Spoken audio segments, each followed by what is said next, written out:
Oi, gente, tudo bom com vocês? Meu nome é Larissa, esse é o podcast Filme da Semana. Bom, começando pedindo desculpa da semana passada, eu tinha planejado fazer esse episódio na semana anterior, mas eu tava meio gripado. O tempo virou, né? Essa semana tá muito frio aqui no interior de São Paulo, não sei como está aí onde você mora, mas aqui tá bem frio. Mas antes disso, o tempo já tinha virado um pouquinho, ainda tava muito quente durante o dia, porém muito frio à noite, muito frio. Fresco à noite, tomei uma friagem. Peguei algum resfriado, talvez tenha sido lá do serviço também, né? Que muita gente numa sala muito pequena.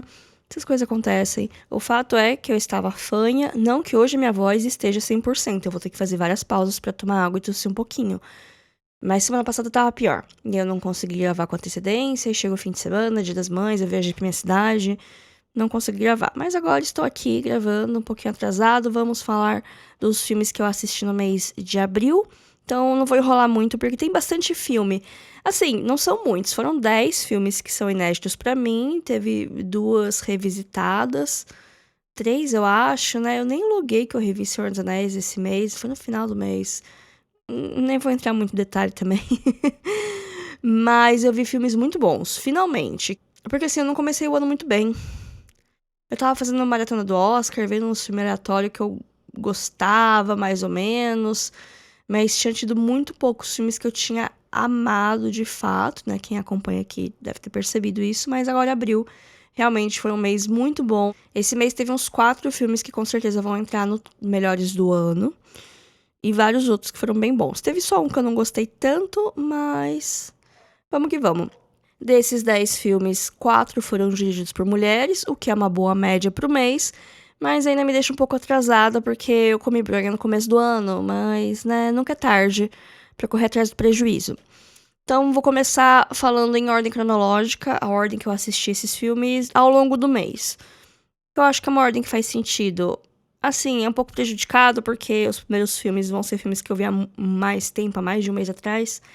Mas a maioria deles foi marcante o suficiente pra eu lembrar. Então, começando por Mazurka. Eu acho que esse é um dos filmes mais undergrounds que eu vi esse ano, com certeza, e em muito tempo. Eu assisti lá no Sesc, aqui de Bauru. Teve uma exibição em 16mm, com discussão no final. Foi muito legal. Conheci a Isabella Wittmann, que gosto bastante dos textos dela. Não tive coragem pra falar com ela, mas aí, né? Aí sou só eu sendo eu. Mas enfim, esse filme, ele é um filme alemão, dirigido pelo Willy Forst, é de 1935. Você tem noção que é um filme de 90 anos atrás? 91 anos atrás, na verdade. Ele é em preto e branco, mas ele tem som, né? Já tinha som nessa época no cinema, né, gente? E ele é protagonizado pela Pola Negri, que eu nunca tinha ouvido falar, mas aí nessa sessão teve um pouco de contexto antes, depois teve a discussão no final.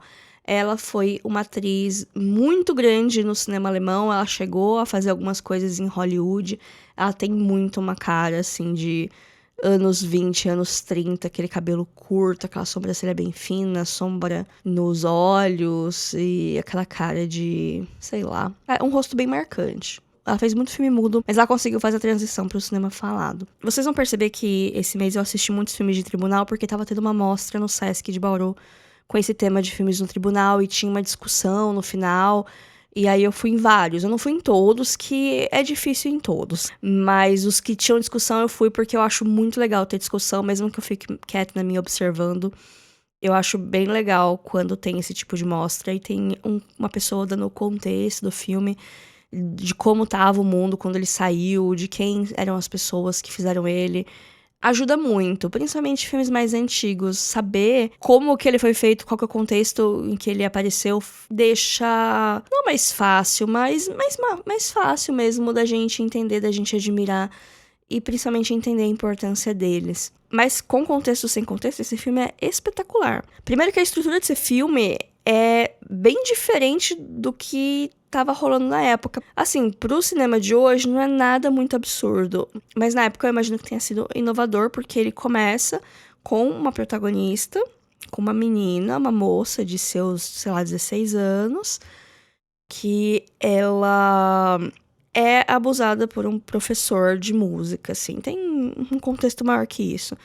mas ela começa a receber cartas desse cara que ele, na verdade, é um músico famoso e ela é uma estudante de música. Ele começa a mandar flor pra ela, escrever carta e aparecer na escola e chamar ela pra sair. E ela fica meio assim, tipo, não, né? Ela tem noção da diferença de idade entre eles, ela tem noção que a mãe dela não vai deixar. Ela não dá muito sinal pra ele avançar, mas ele avança mesmo assim. Até que em determinado momento ele leva ela num bar, assim, à noite, que ela quer terminar com ele. E ele fala: não, beleza, vamos conversar, vamos aqui comigo nesse bar. Então leva uma menina menor de idade pra uma casa noturna. E aí lá eles são interrompidos porque a cantora reconhece ele e pega uma arma e mata esse cara. E aí no filme a gente vai acompanhar o julgamento dessa mulher, que é a Vera, que é interpretada pela Pola Negri, e ela é a real protagonista do filme. Esses primeiros 15, 20 minutos tem essa outra história acontecendo, mas depois a gente vai pra história da Vera. Então ela vai pro julgamento e ela não quer abrir a boca, até o advogado de defesa tá tipo, não, você tem que falar alguma coisa, você tem que se defender, senão você vai pra pegar, senão você vai ser executada, você não vai nem pegar prisão perpétua, você vai ser, né, vai levar pena de morte. E não sei o que tem, não sei o que lá. Até que acontece alguma coisa ali que faz ela querer falar. E aí ela vai contar toda a história da vida dela e como esse cara que ela matou destruiu a família dela, basicamente. E tudo começou de um jeito um pouco parecido com o que estava acontecendo com aquela moça do começo do filme. O nome do título Mazurka é uma peça de ópera que os protagonistas estavam envolvidos, né? A Vera e o cara que ela matou. Ela era a cantora principal. Ele era um dos músicos grandes, assim, da orquestra que tava tocando. E tem temas nessa ópera que reverberam nos temas do filme, mas ele é muito bom em lidar com essa questão do trauma e com essa questão do abuso, não apenas sexual, mas também moral, com tipos de assédio. Nada explícito, claro, um filme da década de 30, mas as cenas são muito duras, não são romantizadas, em nenhum momento a atitude do cara é romantizada, que assim, é uma atitude que é meio que tema de comédia romântica até hoje.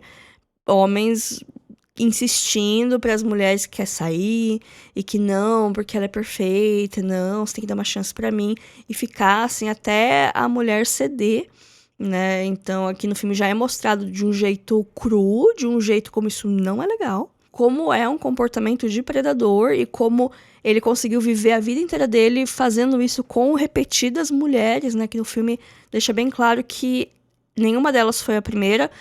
A do começo foi a última, porque ele morreu, mas precisou fazer isso pra ele parar, porque nada do que aconteceu no resto da vida dele, uma vida longa, né? Ele tinha, sei lá, seus 50 anos. Nada que aconteceu fez ele mudar o comportamento ao longo de vários anos, né? Porque a Vera vai contar uma história que aconteceu mais de 20 anos atrás. E gostei muito, gente. Esse é um filme que ele nunca chegou oficialmente aqui no Brasil. Assim, quando eu vi no Sesc, ele foi também uma parceria com o projeto do Viva o Filme, @Viva o Filme lá do Instagram. Então, o cara tava lá também contando a história daquele rolo de filme, porque foi uma projeção em 16mm, e ele foi investigar. Esse filme chegou a passar no cinema aqui nos anos 30, ele achou algum registro de jornal com a programação do cinema que tinha esse filme, mas foi só. Esse filme nunca mais apareceu, ele não teve lançamento em home video, não passou na TV, não está em nenhum streaming. Ele tá no YouTube, tem uma versão dele com legenda em inglês. Pra quem tá afim, pra quem entende o inglês escrito, eu acho que é uma boa, porque é um filme em alemão, né? O idioma dele é alemão. E eu gostei muito, foi uma descoberta. É um filme que tem pouquíssimos logs no Letterboxd. Ele foi visto por 570 pessoas no Letterboxd, o que não é nada. E foi uma descoberta muito, muito boa. Obrigada, Sesc, pela oportunidade, porque foi bem legal. Depois eu assisti um filme que tava no meu radar mais ou menos e ele pingou lá no Prime Video, então falei, é agora. Que é Um Pouco de Caos. Um filme em inglês, de 2014, dirigido pelo Alan Rickman, protagonizado pela Kate Winslet e o Matthias Schoenaerts. Esse não foi o primeiro filme que o Alan Rickman dirigiu. Tem outro filme dos anos 90. Não sei se vocês sabem quem é o Alan Rickman, é o ator, é o Snape da franquia Harry Potter. E muitos outros papéis, eu acho que reduzir ele a um personagem daquela franquia é algo muito reducionista para um ator com a carreira que ele teve, que foi encerrada muito cedo, né? Que ele, infelizmente, faleceu em 2016. Meu Deus, já faz 10 anos. Eu lembro do dia que ele morreu. Estamos ficando velhos, todos nós. Tava trabalhando no meu primeiro emprego. Eu ainda era estagiária nessa época e eu lembro que eu levantei pra ir no banheiro e peguei meu celular, porque eu não podia trabalhar com celular naquela época. Sendo que eu trabalhava com design numa empresa de tecnologia, mas eu não podia ficar com o celular na sala. Aí eu peguei o celular e vi alguma coisa no WhatsApp, alguém mandou alguma coisa. Aí eu falei, o quê? Aí eu voltei pra minha mesa, eu abri o UOL e tava lá a notícia. Fiquei muito triste. Enfim, Um pouco de Causa é um drama histórico. Eu achava que era baseado em fatos reais, mas eu achei muito pouco fundamento pra essa história. Mas ok, tudo bem. Se for uma fanfic, ótimo. É uma fanfic divertida. Ela se passa enquanto estavam construindo o Palácio de Versalhes. O próprio Alan Rickman faz o papel do rei da França, Luís XIV, que é quem estava construindo Versalhes, que ele queria tirar o governo, né, a sede do reino de Paris e mover para Versalhes, que é tipo Osasco, né? Ali naquela região, mas é um pouquinho mais afastada. E aí tá lá construindo o palácio.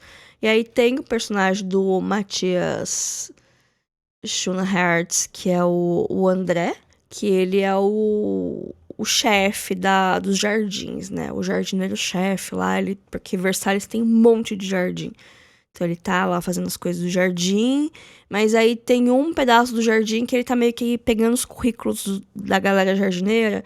Então tem vários jardineiros concorrendo a essa vaga. E aparece lá a personagem da Kate Winslet, que é Sabine de Barra. E ela deixa lá as plantas, né? Planta arquitetônica, não planta de planta. Dos jardins que ela tava fazendo, que ela aprendeu com o pai dela, que o pai dela foi um grande jardineiro. Eu não sei se jardineiro é o termo correto, mas vai ser o que eu vou usar daqui pra frente. Não querendo desmerecer nem nada. Muito pelo contrário. Acho uma ótima arte, gosto muito de jardins bonitos. Mas enfim, acabam selecionando a Kate Winslet pra esse trabalho específico, que não é fazer os jardins de Versalhes, é fazer um jardinzinho de vários que estavam rolando. É um pedacinho, que é meio que um anfiteatro, tem uma cachoeira. E aí ela vai, e aí tá todo mundo meio que, não contra ela, mas tipo, o André contrata ela meio que a contragosto. Porque todo mundo era, tipo, muito ruim. E ela é, tipo, ok. Mas ele não queria contratar uma mulher, também assim. Não que ele não queria contratar uma mulher. Ele acha as coisas dela um pouco caóticas, um pouco fora de ordem. Mas aí o rei fala que talvez precise de um pouquinho de caos.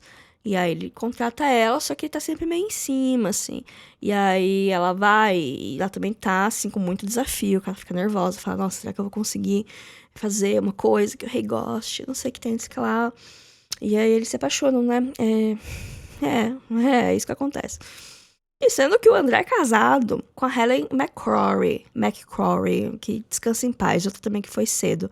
Ela também fez Harry Potter. Ela fazia a mãe do Draco no Harry Potter. Mas acho que o pessoal conhece mais ela de Peaky Blinders. Eu não sei qual que é o nome dela. É a tia alguma coisa.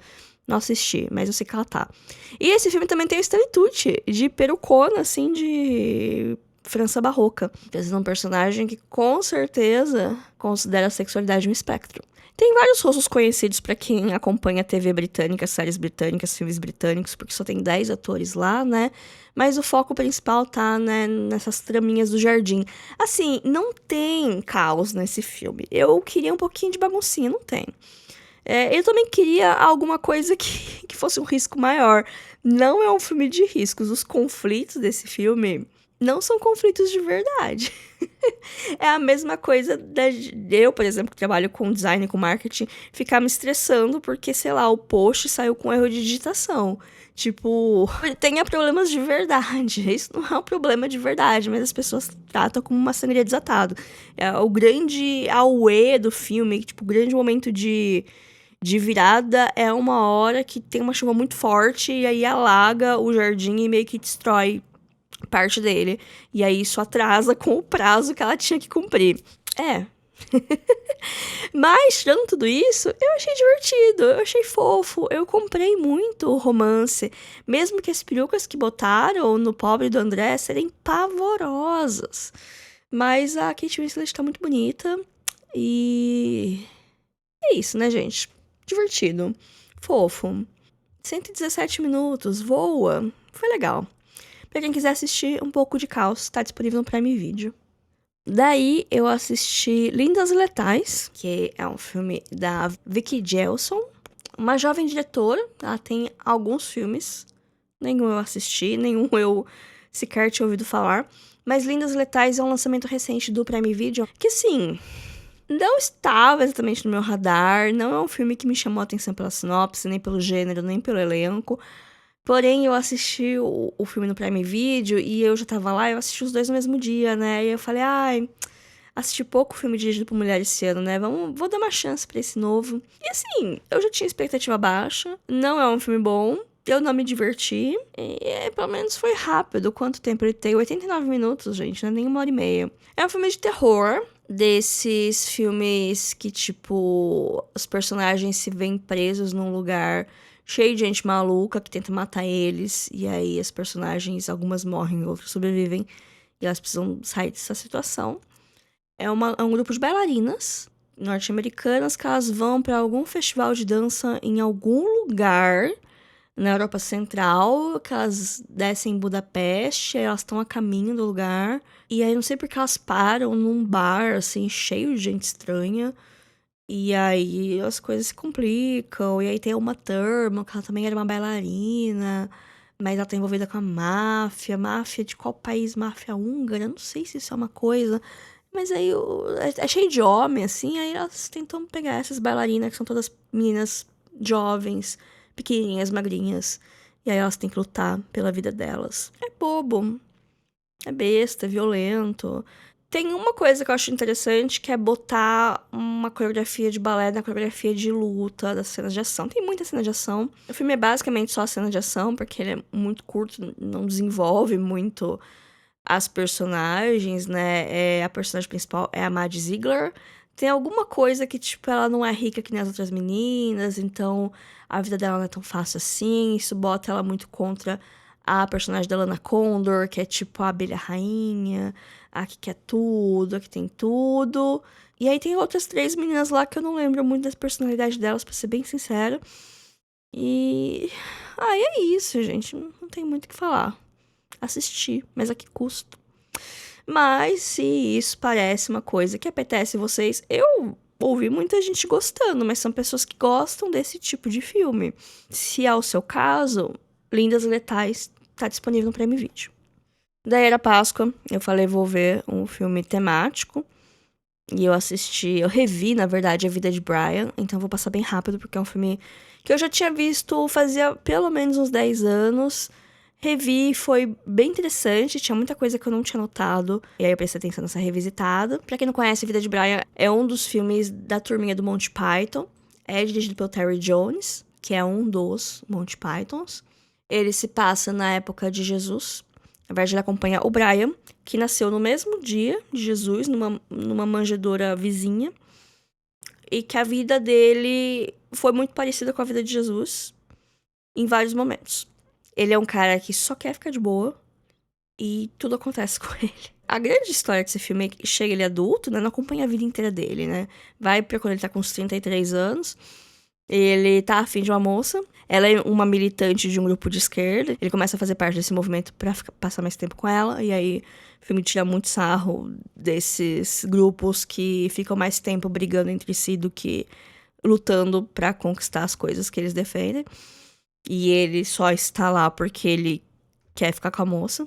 E isso meio que faz ele se meter em altas confusões no momento onde tem vários profetas, né? Tem uma cena da Bíblia, né?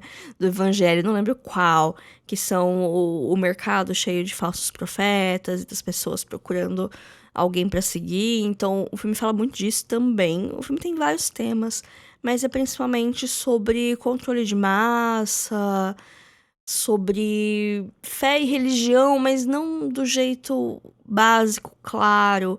Não é a primeira camada interpretativa do filme, né? Ele vai falar muito mais sobre manipulação. E como é meio fácil que isso aconteça, né? Injustiça também. O Jesus aparece muito pouco no filme, mas quando ele aparece, ele é tratado com muito respeito. E mesmo assim, esse filme foi banido em vários lugares, foi considerado uma coisa herética, uma coisa pecaminosa. sendo que o que ele quer dizer é basicamente o que Jesus tentou dizer. Eu não sei se todo mundo entendeu muito bem, mas é um filme muito interessante de ver. Ele tem alguns problemas de ritmo. Os filmes do Monty Python são geralmente uma série de sketches de comédia com um pequeno fio narrativo conectando tudo. Eu acho que a vida de Brian, ela faz mais sentido enquanto filme do que o Cálice Sagrado, que eu gosto muito mais porque eu acho as piadas muito mais engraçadas. A vida de Brian tem menos piadas, mas tem vários momentos que você fica, que sacada boa. E eu acho um filme sensacional, é um filme que vai trazer muita coisa pra reflexão sobre esse verniz da comédia, esse verniz da sátira, esse verniz desse reconto histórico, reconto entre muitas aspas, né? Pra muitos pode ser visto como um filme polêmico, mas eu não acho que ele seja. Eu acho que você achar esse filme polêmico, herege, é não assistir ele. É só contar com o que outras pessoas falaram, que também outras pessoas também talvez nem tenham assistido, tenham ouvido falar. Foi um grande telefone sem fio, porque tirar sarro da época de Jesus, pronto, é errado. Sendo que se você for assistir, você vai ver que não é nada disso. E a gente sempre tem que ver o lado bom da vida, né? Eu assisti nos meus arquivos, porque eu tenho muitas coisas do Monty Python, gosto bastante. Mas eu tô vendo aqui que ele tá disponível no Loki e no Netmovies, que é gratuito, com anúncios. Eu até tentei ver aqui, mas ele não tava conectando com o meu Chromecast. E aí eu fiquei irritada e fui pegar meu HD externo, que lá eu tinha certeza que o filme tava. Depois eu assisti Boa Sorte, Léo Grande. É um filme de 2022, dirigido pela Sophia Hyde. Esse é o primeiro filme da diretora que eu assisto. A protagonista desse filme é Emma Thompson. Ela é uma professora aposentada que teve uma vida toda certinha, foi casada a vida inteira com um cara, ficou viúva faz pouco tempo e ela é uma pessoa muito metódica, mas também ela acha que ela nunca teve um orgasmo na vida. Então, passou-se alguns anos que o marido dela morreu, ela enfim tomou coragem para contratar os serviços de um profissional, que é o Léo Grande, que é interpretado pelo Daryl McCormack. Ele fez recentemente o último filme do Entre Facas e Segredos. Eu vi ele lá e falei, é o Léo Grande. Não tinha nem visto o Léo Grande, mas era um filme que tava na minha lista fazia tempo, e de fato era ele. Não lembro agora que personagem que ele fez. Mas enfim. Então ela contrata o serviço dele, né? E aí eles vão entrar em umas coisas de descoberta. Mas esse filme não é um soft porn, como pode parecer pela sua sinopse. Ele é um filme de gente conversando. Esses dois vão ficar conversando por 2/3 da duração do filme. É um filme de 97 minutos. Então, com certeza vai ter pelo menos uns 50 minutos deles sentados conversando. Ela tendo algumas crises emocionais e pensando na vida dela. E também ele pensando em algumas coisas da vida dele, né? Ela também joga umas coisas pra ele, do tipo... Ah, sei lá, era isso que você queria estar fazendo com sua vida, não sei o que tem, não sei o que lá. Mas não é um filme paternalista sobre trabalhadores do sexo, que tem uma hora que parece que ele vai pra essa linha, assim. Mas aí ele dá um revés da situação. E tem um momento, né, que eles vão pro ato, enfim. Tem uma montagem, né, deles praticando esporte e tal. E essa parte é bem interessante, porque não é simplesmente cena de sexo jogada, né? Ela conversa com o que eles estavam conversando antes. E também é uma boa representação de uma mulher mais velha vivendo a vida, explorando sua sexualidade, explorando coisas diferentes. Você nunca é velha demais pra fazer algo novo, experimentar alguma coisa diferente. É meio que essa a lição do filme, né? Também tem várias reflexões sobre a vida, sobre legado, sobre envelhecer, sobre seu corpo não ser mais o que era antes. A sua rotina não é mais o que é antes, você não consegue mais fazer as coisas que você fazia antes. E várias outras coisas. Tem bastante cena de nudez, então, assim, se isso é um problema pra você, fica aí o aviso. Mas eu acho boa a nudez dele, porque a Emma Thompson, ela é uma mulher que já tem os seus quase 70 anos. Ela é uma grande atriz, esse filme mostra como ela é uma grande atriz. Mas também ela vai tem uma cena muito bonita que ela tira a roupa e fica se olhando no espelho e aí você vai vendo o corpo dela. Essa cena não é um fetiche, não é uma coisa gratuita, não é uma câmera passeando num corpo pelado, mas é uma observação. E é interessante, porque às vezes a gente tem algumas celebridades, algumas atrizes num pilar tão alto de sofisticação ou de beleza, ou de padrões inalcançáveis, que essa cena é bem emblemática, não pra desconstruir isso, mas pra mostrar que todo mundo é gente de carne e osso que nem a gente, que nenhum corpo é aquela coisa perfeita que a gente vê nas redes sociais, nas revistas, ou em lugares que foram retocados mil e umas vezes, ou que foram com o ângulo perfeito e com a iluminação perfeita e com, enfim, uma série de alegres coincidências pra ficar naquele jeito que tava. Eu gostei desse filme. É assim, eu não amei. Não foi um filme que mudou a minha vida, que me fez ficar pensando nele 2 semanas seguidas. Mas foi interessante e eu acho que pra muitas pessoas pode tocar ainda mais do que me tocou. Boa Sorte, Léo Grande está disponível no Prime Video, na Netflix e no Telecine. Depois eu assisti um filme que chama O Direito de Matar. É um filme francês, de 1950, dirigido pelo André Cayet. Foi outro filme que eu vi no Sesc, na mostra de drama de tribunal. Ele é um drama de tribunal. E, assim, é um filme que eu gostei. Eu achei ele bacana. Eu não amei, porque ele, enquanto cinema, eu não achei grandes coisas. Eu achei ele bem burocrático na direção dele. Ao contrário de Mazurka, que tem uma direção muito legal, tem cenas muito interessantes, coisas filmadas em ângulos diferentes, em coisas que, sim, hoje até que são comuns, mas que na época não era. Enquanto isso aqui, em O Jeito de Matar, é um filme bem tradicionalzão, muito close, poucos ângulos abertos, inclusive os poucos planos abertos que tem são interessantes, mas eles são poucos, né? Mas tendo o contexto, né, a conversinha do começo, o filme fez sentido, porque o André Caete, ele é advogado. E ele, durante a vida dele, lutou muito contra a pena de morte, que ele achava que era uma coisa perversa quem tem direito de condenar uma pessoa à morte. Tá, essa pessoa matou alguém, mas se você condena uma pessoa à morte, você também não tá matando alguém? E esse filme meio que pega esse contexto. É um filme extremamente didático sobre como funcionam júris, né? A gente tá acostumado a ver muito filme norte-americano com júris, né? Com um corpo de pessoas comuns que vão lá julgar uma pessoa. Aqui no Brasil tem para crimes muito graves. Eu acho que é para assassinato. Não sei se para outros crimes também, mas são esses o caso. Lá nos Estados Unidos, não sei como funciona no resto do mundo, enfim. Mas esse filme ele é muito didático em mostrar como funciona esse sistema que eu não acho que seja muito diferente hoje, né, anos depois, nem em lugares diferentes. Então, são pessoas diferentes, o filme começa apresentando essas pessoas, acho que são 9 pessoas. A gente vai vendo da onde cada uma vem, qual que é a história dessas pessoas, qual que é a rotina delas. Aí na metade do filme, mais ou menos, a gente vai ver qual que é o drama do tribunal que tá acontecendo, que é uma mulher que ela é acusada de matar o amante dela.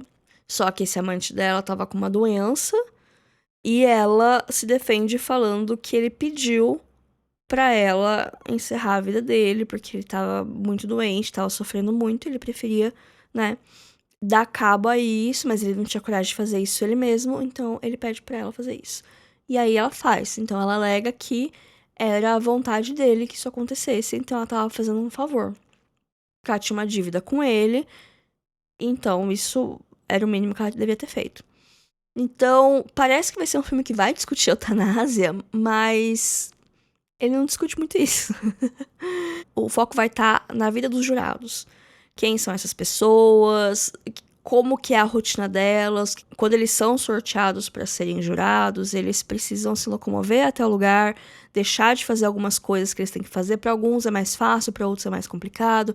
Tem um cara que é fazendeiro, tá na época do plantio, tem que deixar um monte de ordem lá pro pessoal que trabalha na fazenda dele pra fazer as coisas, ele fica inseguro de não estar lá, e que se der alguma coisa errada no plantio, quer dizer que a temporada inteira vai ser ruim. Então ele tem muito a perder, enquanto tem uma outra mulher lá que ela é. Nem lembro o que ela é. Mas pra ela é como se ela estivesse de férias, ela pega um hotel bom e fica lá andando com o cachorrinho dela. Porque acontece em Versalhes, esse julgamento. Esse foi o primeiro filme francês que eu vi esse ano. Eu vi aquele lá do Palácio de Versalhes, mas era um filme inglês, né? Não conta. Enfim, é interessante enquanto filme, enquanto trazer essa discussão da pena de morte, que esse é o ponto do diretor. Ele quer mostrar como é falho você colocar na mão dessas 9 pessoas, 10 pessoas aleatórias, de lugares aleatórios, como cada um vai perceber a história dessa mulher que está sendo julgada, como que acontecimentos da vida deles vai refletir nas decisões que eles tomam. E o final do filme tem uma narração em off, assim, que é basicamente o diretor falando isso que eu falei. É justo você colocar a vida de uma pessoa nas mãos de outras pessoas que têm outros interesses, que não estão envolvidas e que a percepção delas pode mudar, porque tem um personagem específico que ele nem aparece tanto assim no filme. Eu nem lembro qual era a história dele. Mas ele tava envolvido de um jeito e acontece uma coisa na hora que eles saem do tribunal, né? Saiu, deu lá a pena que ela vai cumprir e tal, que o júri concordou naquela pena. E aí eles saem e aí ele recebe uma notícia. E a partir do que ele pensa, das consequências daquela notícia, ele fala: se eu tivesse recebido essa notícia antes, eu teria votado numa pena mais branda pra moça que tava sendo julgada. Então, assim, né, é como é volátil a nossa empatia ou o nosso entendimento das complexidades da vida. Eu não cheguei a procurar no YouTube, mas eu acho que deve dar pra achar, porque ele não tá em nenhum streaming. É um filme, assim, bem... bem difícil de achar. O título dele em inglês é Justice is Done. O Justice as Fate, em francês, é uma tradução literal pro inglês, e em português ficou O Jeito de Matar. Mas se vocês tiverem a oportunidade de assistir, é um filme bem interessante. Daí eu assisti Carol, ou Carol, filme de 2015, dirigido pelo Todd Haynes. E foi um filme que eu gostei muito, muito, muito. Tinha acabado de ler o livro que o filme se baseia, fui ver o filme, amei. É meu filme favorito do ano até agora, gente. Eu gostei tanto dele que eu fiz um episódio do podcast algumas semanas atrás, episódio 292, pra quem quiser procurar. Então eu não vou ficar me alongando demais aqui, porque eu tô vendo a duração do bruto desse programa já tá um pouco longa, e eu tenho vários filmes pra falar. A gente tá na metade agora, mais ou menos, dos filmes que eu tenho. Então não vou me alongar demais, mas Carol é um filme de época, um romance de época, se passa nos anos 50, mas o livro é contemporâneo, é um livro dos anos 50 que se passa nos anos 50. Então, né, o filme se passa na época que ele foi escrito. É um romance entre duas mulheres, uma mulher mais velha, que tá passando por um divórcio, interpretada pela Cate Blanchett, e uma mulher mais nova, que tá começando na vida profissional, trabalha numa loja de departamento, mas ela tem aspirações de ser fotógrafa, que é a Rooney Mara. Essas mulheres se envolvem, o relacionamento delas, obviamente, é um tabu. Uma delas tem muito mais a perder, no caso que a Cate Blanchett tá meio que lutando pra ter a guarda da filha dela nesse divórcio e, né, uma situação complicada. Mas é um romance muito bonito, é um filme muito bonito, é um filme com muitos silêncios, muita contemplação, um ótimo uso de cores, uma trilha sonora muito boa, as interpretações estão muito boas, eu acho que é um dos meus papéis favoritos da Cate Blanchett. Gostei muito, muito, muito desse filme. Ouçam o episódio que eu falei. Tem comparação de livro e filme, tem spoiler, mas assim, o spoiler tá no final, eu aviso quando chego lá. Então dá pra ouvir sem medo se você não assistiu o filme ainda. Carol tá disponível no Prime Video.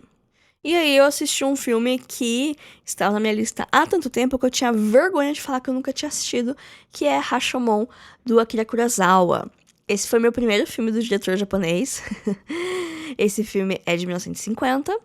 Tá ali no meio da filmografia do diretor. É um dos filmes mais conhecidos. E ele tem uma estrutura narrativa que foi tão disruptiva na época que o nome do filme acabou virando sinônimo para esse tipo de história. Que é quando temos vários narradores contando uma mesma história, de pontos de vista diferentes. Esse filme eu também assisti no Sesc, também na mostra de drama de tribunal. Eu não tinha ideia que esse filme era um drama de tribunal, mas meio que tem esse rolê de várias pessoas contando, né, uma história sobre pontos de vista diferentes, mas o que muda dos outros filmes que eu falei agora é que esse filme brinca muito com o conceito do narrador não confiável, mas também sobre o que é verdade. E também sobre a percepção das pessoas sobre coisas diferentes, tá? Então, não é que cada um tá contando a história de um jeito diferente, porque cada um percebeu aquela situação de um jeito diferente. Também tem isso, mas também cada um conta a sua versão pra o personagem sair melhor daquela situação e talvez colocar outros personagens em uma situação de humilhação, inferioridade, enfim, pra isso fazer com que essa personagem fique bem na história. Aqui a gente tem um assassinato. Na verdade, assim, o contexto do filme são alguns homens que eles se encontram num portão, esses portãozão japonês, grandão. Tá chovendo muito e eles se abrigam nesse portão. E aí eles começam a conversar de um julgamento que teve ali perto de um crime que aconteceu ali na floresta do lado. E aí um desses personagens estava nesse julgamento e ele tá, assim, muito encafifado sobre como as pessoas contaram versões muito diferentes dessa história. Então, tava viajando um cara muito rico com a sua esposa, eles estavam viajando pela floresta, eles encontraram um bandido, um famoso bandido ali da região, e esse bandido abusou da esposa e matou o marido. Essencialmente isso aconteceu, e aí foi pra julgamento, a gente tem a versão do bandido, a gente tem a versão da esposa, e aí a gente tem outras versões também que, conforme o filme vai avançando, a gente vai descobrindo detalhes desses acontecimentos. No final, a gente tem 4 versões diferentes desse mesmo acontecimento. E essas 4 versões, cada uma é um filme diferente. Não só pela narrativa, não só pela história, a narrativa ser diferente, mas o jeito que é filmado também é diferente. Existe uma experimentação na parte visual de cada uma dessas histórias, como se cada uma fosse um filme diferente mesmo. E isso é muito interessante de observar. Esse é um filme que tem muito detalhe. Então, ter a discussão depois foi bem legal. Assim, é um filme muito bom. Talvez eu tivesse uma expectativa um pouco alta demais. Talvez. Mas, mesmo assim, gostei bastante do filme. Ele tem um ritmo lento, que ele não é muito comprido. Ele tem 88 minutos, mas ele tem umas partes um pouco mais lentas, um ritmo um pouco diferente, que eu senti um pouco a duração em alguns momentos. Mas essa experimentação de ele ser filmado de jeitos diferentes em cada história é uma coisa bem sutil, mas é muito interessante de observar. O jeito que ele é filmado. Se não me engano, esse é o primeiro filme que tem registros do sol. Que alguém pegou a câmera que apontou pro céu e o sol tava lá brilhando. Que é uma coisa que parece tão básica, mas que em outros momentos, outros diretores não tinham feito isso. Até porque o cinema era muito uma coisa de estúdio, de ambientes controlados. Até porque a tecnologia não permitia uma coisa descontrolada que nem o sol. Porque o sol é uma coisa que você não consegue ter controle. E câmeras são muito sensíveis à luz. Também tem isso. Então, esse filme não foi exatamente um marco de movimentos de cinema novo, mas ele está encaixado num contexto onde o cinema já existia fazia um tempo, né? Considerando que o cinema foi criado no final do século XIX e se desenvolveu como indústria nos anos 20 e 30, nos anos 50 já estavam fazendo filme fazia bastante tempo. Então já estava estabelecido um jeito de contar histórias, então tinha espaço para quebrar isso, tinha espaço para desafiar convenções e desafiar narrativas, e já tinha tecnologia avançada o suficiente para fazer experimentações, mesmo que fosse apenas filmar o sol. Eu não vou dar spoilers, mas eu acho bem interessante a conclusão desse filme, que não traz uma resposta definitiva sobre o que realmente aconteceu. Como eu falei, vão ter coisas que vão acontecer, pontos de vista que vão surgir, mas no final não tem assim, tipo, ai, não, eu vi, eu sei o que aconteceu, eu vou contar a verdade. Não, isso não existe. Então, o tempo todo a gente é desafiado a entender o que é a verdade, a buscar o que será que aconteceu. É um exercício de imaginação, buscar um pedaço de verdade entre cada uma daquelas coisas que a gente ouviu e as consequências que a gente sabe que aquilo teve. E eu acho interessante de notar isso porque eu vi vários comentários no Letterboxd, principalmente parece de norte-americanos, um pouco frustrados com isso. Eu acho que isso talvez seja um reflexo de como Hollywood trata os filmes de um jeito bem menos abertos. Também ao grande ódio que se tem com finais abertos, a necessidade de tudo ser muito explicado e mastigado.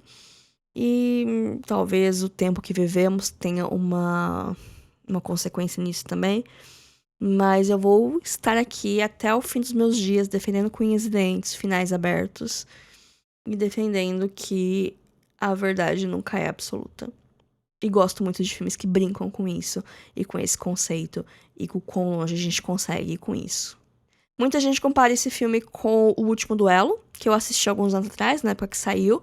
Gosto bastante. Acho que foi a primeira vez que eu ouvi o termo efeito Rashomon, que já foi usado para vários filmes. Foi usado para Deu a Louca na Chapeuzinho, por exemplo. Mas a história do Último Duelo é muito parecida com a história do Rashomon, só que tem uma diferença que tem, entre muitas aspas, uma versão definitiva do que aconteceu, né, de quem sofreu o crime. A gente, enquanto pessoas que estão assistindo o filme, interpreta aquela última versão como a verdade.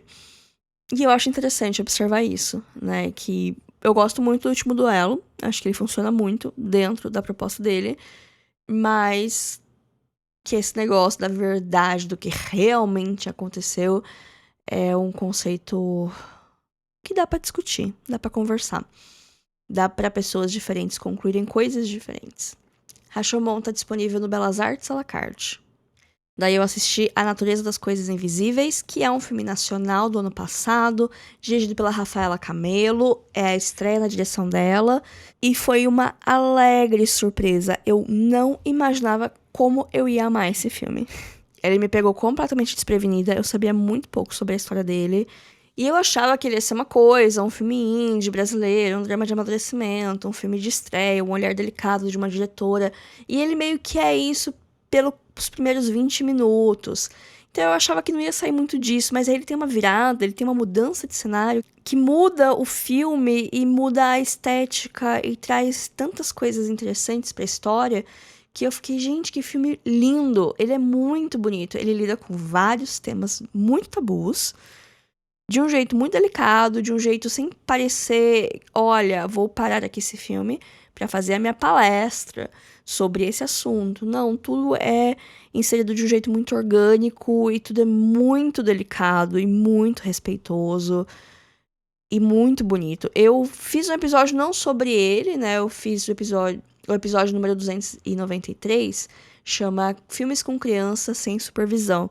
Que eu falei desse filme, eu falei de Pequena Mamãe, filme francês da Céline Sciamma, que eu acho que eles conversam um pouco, porque eles são filmes de crianças sem supervisão e eles vão falar, de certa maneira, sobre luto, entre outras coisas. Então eu acho que eles conversam e eu acabei fazendo um episódio sobre os dois filmes porque eu achei que talvez esse título chamasse mais atenção do que fazer um episódio só sobre a natureza das coisas invisíveis. Mas enfim, se vocês quiserem saber mais do filme, ouçam esse episódio. Ele tá bem curtinho, eu não falei tanta coisa assim, porque é um filme bem vibes, né? Eu falei que é tudo muito natural, como acontece, mas é um filme bem naturalista. É um filme de observação e de silêncio e da luz entrando pela janela. É muito, muito bonito. E tá disponível na Netflix. Então, assim, tá bem fácil o acesso. Tem vários filmes nacionais interessantíssimos entrando no catálogo da Netflix. E eu acho isso bem legal. Assistam A Natureza das Coisas Invisíveis. Aí eu resolvi que ia fazer uma maratona da franquia do Extermínio, porque chegou o filme mais recente, que é o Templo dos Ossos, e eu queria ver esse filme. Porque ele me interessou, porque ele é dirigido pela Nia da Costa, eu fiquei interessada. Só que tem 3 outros filmes que vêm antes desse universo. Então eu falei, vou ter que ver tudo, né? Eu não sei se precisa ver tudo pra assistir, mas eu sou maluca. Então, dei play no primeiro filme, que é o 28 Dias Antes, né? Que é 28 dias, 28 semanas e 28 anos. Mas aqui no Brasil ficou Extermínio 1, Extermínio 2, Extermínio 3. Beleza, né? E assim, comecei essa maratona, entre muitas aspas, maratona, dia 19 de abril, e hoje é dia 13 de maio, e eu não assisti mais nenhum filme. Mas, a qualquer momento, vem aí, quando a gente menos esperar, eu vou ver mais um filme. Mas enfim, assisti O Extermínio, que é um filme de 2002, dirigido pelo Danny Boyle. Danny Boyle é um diretor britânico super versátil, ele dirigiu muitos filmes. Com certeza você, telespectador, já assistiu algum filme dele. Ele fez Trainspotting, talvez seja o filme mais famoso e aclamado dele, dentro das bolhas cinéfilas. Mas o filme mais aclamado em questão de prêmios, provavelmente é Quem Quer Ser um Milionário, que venceu o Oscar de melhor filme. Mas ele também fez Yesterday, que foi um grande hit entre fãs de Beatles. Ele também dirigiu aquele A Praia, com o Leonardo DiCaprio. E se você é meio maluco das ideias, provavelmente confunde esse filme com Ilha do Medo, que também tem Leonardo DiCaprio. Praia, ilha, tudo a mesma coisa. Mas enfim, esse filme eu dei play e nada me preparou pro que aconteceu daí. E olha que eu achei na HBO, né, que é onde tá. Não é um arquivo esquisito de um fórum russo que eu achei. Não, eu dei play na HBO. E parecia que eu tava assistindo algum episódio do Doctor Who da primeira temporada lá de 2005 com o Christopher Eccleston. Ator esse que está aqui nesse filme. Então, quando ele aparece, eu me senti em casa já. Esse filme foi um experimento no digital, porque assim, né, tem o filme, tem o pessoal que filma em película, em filme. Hoje em dia a maioria já filma em digital, acaba sendo mais barato, mais prático, mas naquela época estava começando ainda esse rolê de filmar em digital. O pessoal era bem preciosista em continuar filmando em filme, até hoje, né, o pessoal é. Eu gosto mais de filme, mas eu gosto muito mais de película. Eu acho que tem uma textura legal. Mas se você tem visão, não é o digital que vai te limitar. E aí o Danny Boyle quis brincar com esse rolê de câmeras digitais, com esse rolê de câmera na mão. A imagem desse filme é esquisitíssima. Parece que foi filmado com uma batata, gente. Sério. Parece que foi filmado com um Motorola V3. Que nem tinha na época. É isso. Parece os vídeos que eu fiz com o meu MP4 direto do Paraguai. Muitos anos depois, né? Que acho que eu fui ter um MP4. Fui ter um MP4 em 2009, 2010, alguma coisa assim. Que era um negocinho que tocava vídeo e tirava fotos com uma resolução pífia. Mas enfim, a história do 28 dias, né? O extermínio, é que aconteceu um rolê. Na verdade, assim, ele mostra o que acontece, né? Tem um lugar lá que tem vários macaquinhos, eu acho que é um laboratório de pesquisa, de teste, que eles fazem esses testes nos macaquinhos. E aí tem um grupo de militantes dos direitos animais que invadem lá pra libertar os bichinhos. E aí o pessoal fica, não, você não pode fazer isso, porque esses macacos, eles têm uma doença, não sei o que tem, não sei o que lá. Só que nisso já é tarde demais, já tem um macaco correndo, mordendo todo mundo. E aí isso faz as pessoas virarem zumbis malucos que querem matar todo mundo. É uma contaminação que acontece através da mordida. E aí, 28 dias depois, um rapaz, que é o Cillian Murphy, o Peaky Blinder, ele acorda de um coma e a cidade está vazia. Londres está vazia. Ele sai do hospital, assim, com a roupinha de hospital, todo caquético, coitado, carinha de quem ficou em coma há algumas semanas. E aí ele não entende o que aconteceu. E aí esse começo tem uma vibe bem videogame, assim, né? Que quando você começa um videogame, você não sabe o jeito que tá acontecendo. Então você vai explorando o ambiente e o ambiente vai te dando dicas do que rolou. Você vai lendo o jornal, você vai achando gravação, enfim, várias coisas, depende do jogo.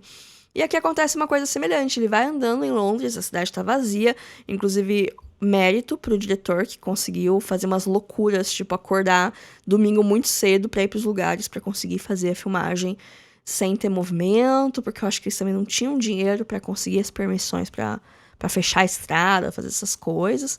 Ou se tinha, era muito limitado, tinha que fazer um shot, era isso.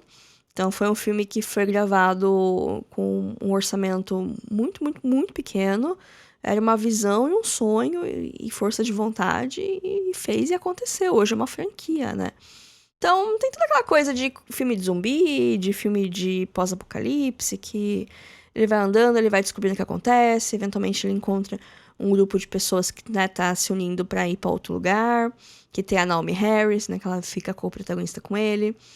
E aí eles vão encontrando outros personagens, e aí alguém é infectado, aí, nossa, é muito triste, precisamos matar essa pessoa porque ela tá infectada, tristíssimo, mas aí o filme continua, e outras coisas acontecem, aparece o Christopher Eccleston, e é isso, gente. É legal, é bem legal, porque é um filme de terror que não fala sobre o terror, ele fala sobre mazelas da nossa sociedade, e como algumas coisas são potencializadas nesse cenário de pós-apocalipse. Gostei do filme, mas assim, realmente, o estilo de filmagem é uma coisa que no começo foi difícil. Depois eu me acostumei. Mas eu imagino que pra muita gente que não tem tanta paciência ou não tem tanta intimidade, assim, com o cinema um pouquinho mais experimental, pode estranhar. É um filme bem B. Ele tem cara de filme B. Mas a partir do momento que você se acostuma, vale muito a pena, porque é bem legal. As cenas de ação, as cenas de zumbi, mas também as coisas, as discussões que ele traz pra mesa. E o tom dele bastante melancólico e talvez pessimista. Otimista, pessimista, ele altera. O final é um pouquinho otimista, mas a maior parte do filme é um pouco pessimista. Enfim, é um apocalipse zumbi, né? Não dá pra ser hippie nesse cenário. Pra quem quiser assistir, a franquia Extermínio inteira tá disponível na HBO Max. Daí, uma pequena pausa. Eu revi Titanic, a Camila me sequestrou. Me chamou pra um rolê armadilha que era assistir Titanic. Foi bem legal assistir de galera, né? Porque a gente fazia uns comentários que acabava deixando algumas cenas mais engraçadas que eram. Porque a Camila sabe muito sobre o filme, a produção e o evento do Titanic, então muitas curiosidades. Por exemplo, vocês sabiam que a duração do filme é 3 horas e 14, porque é o tempo que demorou entre bater no iceberg e afundar? Ou foi o tempo que demorou pra afundar completamente? Alguma coisa assim. Enfim, James Cameron está em todos os detalhes. Você pode chamar o homem de várias coisas, mas você não pode falar que ele é um mau diretor e que ele não tem visão. Porque esse filme é um grande filme. Eu sinto que, assim, hoje em dia nem tanto, mas teve uma época, assim, no meio dos anos 2000, época de 2010, que eu sentia que algumas pessoas menosprezavam esse filme. Ou tinham uma visão meio, ai, nossa, é aquele filme, aquele romance, não sei o que tem. Sendo que Titanic é um dos filmes mais premiados da história do cinema, se a gente contar, né, coisas norte-americanas e tal. Mas é um dos filmes mais premiados, se a gente for pegar números. Isso é uma verdade, isso é um fato. E a parte mais memorável dele é a história, é o fio condutor principal, mas o filme não é só isso. E rever foi bem interessante, porque fazia uns anos que eu não revia, eu já assisti esse filme umas 5, 6 vezes ao longo da minha vida. É um filme de 1997. Eu nasci em 92, eu lembro do todo o surto que foi na época que saiu o filme, mas eu não acompanhei tão de perto porque eu era bem pequena, né? Foi em 98 aqui no Brasil que chegou, né? No começo de 98. Tinha 4 anos. Mas eu lembro em 2000, se não me engano, que foi quando meus pais alugaram as fitas VHS, que tinha 2 fitas, né? Quando o filme era muito comprido, precisava colocar em 2 fitas VHS. E eu lembro de assistir um dia um lado, outro dia a outra fita. Então é bem engraçado, porque a primeira fita acaba quando eles batem no iceberg. Então a primeira fita é tipo, uhul, alegria, discussão de classes e alegria no navio, muito romance. A segunda fita é tristeza e depressão profunda. O navio está afundando. Então foi legal rever, depois de alguns anos. Eu acho que o filme demora muito pra começar. A minha maior crítica de Titanic é que ele demora muito no começo pra dar o contexto do que é o Titanic e a equipe lá embaixo achando os destroços. Eu não lembrava, eu nunca lembro dessa parte porque ela é chata. E aí depois entrando em contato com a Rose velha e ela indo lá e levando todas as fotos dela e aí falando, não, vou contar minha história então. E aí o filme de fato começando, vai uma meia hora nesse framing device aí. Mas depois que vai, vai. É um filme que ele discute várias coisas. Ele tem várias questões de classe social e de questões de trabalho, mas assim, muito salpicada, mas está ali. Né? Algumas coisas são passadas mais rápido que outras, mas o filme mostra, o filme não esconde. A personagem da Kathy Bates eu não lembrava nada. E ela é muito interessante, que é a nova rica, entre aspas, né? Então o pessoal da família da Kate, da Rose, ela meio que, tipo, não gosta muito da Kathy Bates, acha ela meio que inconveniente, mas ela é a pessoa que fala as verdades ali, que ajuda o Leonardo DiCaprio quando ele tá precisando de ajuda e tal. Então, foi legal. É muito bom, o romance é muito bom, aqueles 2 jovens que ficaram o quê? 1 dia, 2 dias juntos, se apaixonaram perdidamente, Eu gosto muito de histórias assim, sabe? Por mais que às vezes eu vejo, tipo, esses moleque aí, namoro de colegial não vai sobreviver. Mas quando as coisas são intensas, eu gosto. Eu acredito, eu compro muito o romance dos dois. Eu acho a atuação dos dois muito boa. E é isso, eu não vou ficar chovendo mais no molhado. Então, se faz muito tempo que você não vê Titanic, essa é a dica. Vocês não ficam mais vendo TV pra ficar vendo reprise, né? Que tinha piada que Titanic todo ano reprisava. E eu assistia, toda vez que reprisava na Globo, eu parava pra ver, eu pegava algum pedaço pra ver, porque eu sempre gostei muito desse filme, né? E ele continua bom a cada revisitada. Pra quem quiser ver, Titanic tá disponível no Disney Plus. Estamos chegando na reta final desse episódio. O último filme que eu assisti em abril, dia 21, é Jane Austen Acabou com a Minha Vida. É um filme francês, de 2024, dirigido pela Laura Piani, que é uma diretora francesa que tem poucos filmes, ela é jovem. Esse filme me lembrou um pouco aquele Austenland, que eu assisti no final do ano passado, não sei se vocês lembram. Que é da moça que ela é viciada em Orgulho e Preconceito e ela compra um pacote de uma experiência da Jane Austen na Inglaterra e tá tudo errado, mas aí no final ela acaba se envolvendo com um cara lá, e, enfim. E a estrutura do filme lembra muito a estrutura do Orgulho e Preconceito, e tem a Jennifer Coolidge de alívio cômico inesperado, pelo menos pra mim foi. Esse filme lembra aquele, mas é diferente. O humor é muito mais seco, é uma coisa muito mais francesa. Os dramas também são tratados de um jeito muito mais francês. É um filme muito diferente em questão de como os conflitos são gerenciados. É uma coisa bem diferente de como filmes americanos costumam tratar os mesmos temas, se é que chegam a ir nesses tópicos, né? Que a gente tem uma jovem mulher, que ela mora em Paris, a Agathe. Ela sonha em ser uma escritora e também se apaixonar, mas ela não tem muito sucesso em nenhuma dessas duas áreas. Ela trabalha numa biblioteca e ela fala que vai escrever, mas faz tudo menos escrever. Ela fala que vai sair com as pessoas, mas faz tudo menos fazer isso. Ela mora com a irmã dela e com o sobrinho, e essa irmã sempre tem algum boy em casa, por isso que eu falo também francês, né? Porque eles lidam com as coisas de um jeito muito mais aberto do que a gente, ou do que os americanos no cinema. Por mais que pareça que eles lidam de um jeito muito aberto, eles não lidam tanto assim, se a gente parar pra pensar. Ah, e essa moça também, ela tem um melhor amigo que trabalha ali com ela, e eles são muito amigos. Aí ela resolve fazer um curso na Inglaterra, que é meio que uma imersão no estilo de escrita da Jane Austen, que é na casa onde ela escreveu algum dos livros, e quem cuida disso é uns descendentes, acho que de uma irmã dela, que a Jane Austen não teve filho, né? Mas é um pessoal da família dela, assim, que cuida da propriedade e faz esses retiros para escritores, e várias pessoas vão lá fazer esse retiro para buscar inspiração. E aí ela vai. Ela fica, vou, não vou, resolve ir. Aí na véspera que ela tá indo, esse amigo dela, esse melhor amigo, não meio que se declara, mas tipo, ele beija ela. Aí ela fica muito pensativa desse beijo. Vai lá pro retiro. E aí nesse retiro ela faz o quê? Tudo menos escrever. Que aí no que ela chega no aeroporto, quem vai buscar é um cara. Que aí depois ela descobre que é um cara da família, né? Os filhos desse casal que toca esse retiro.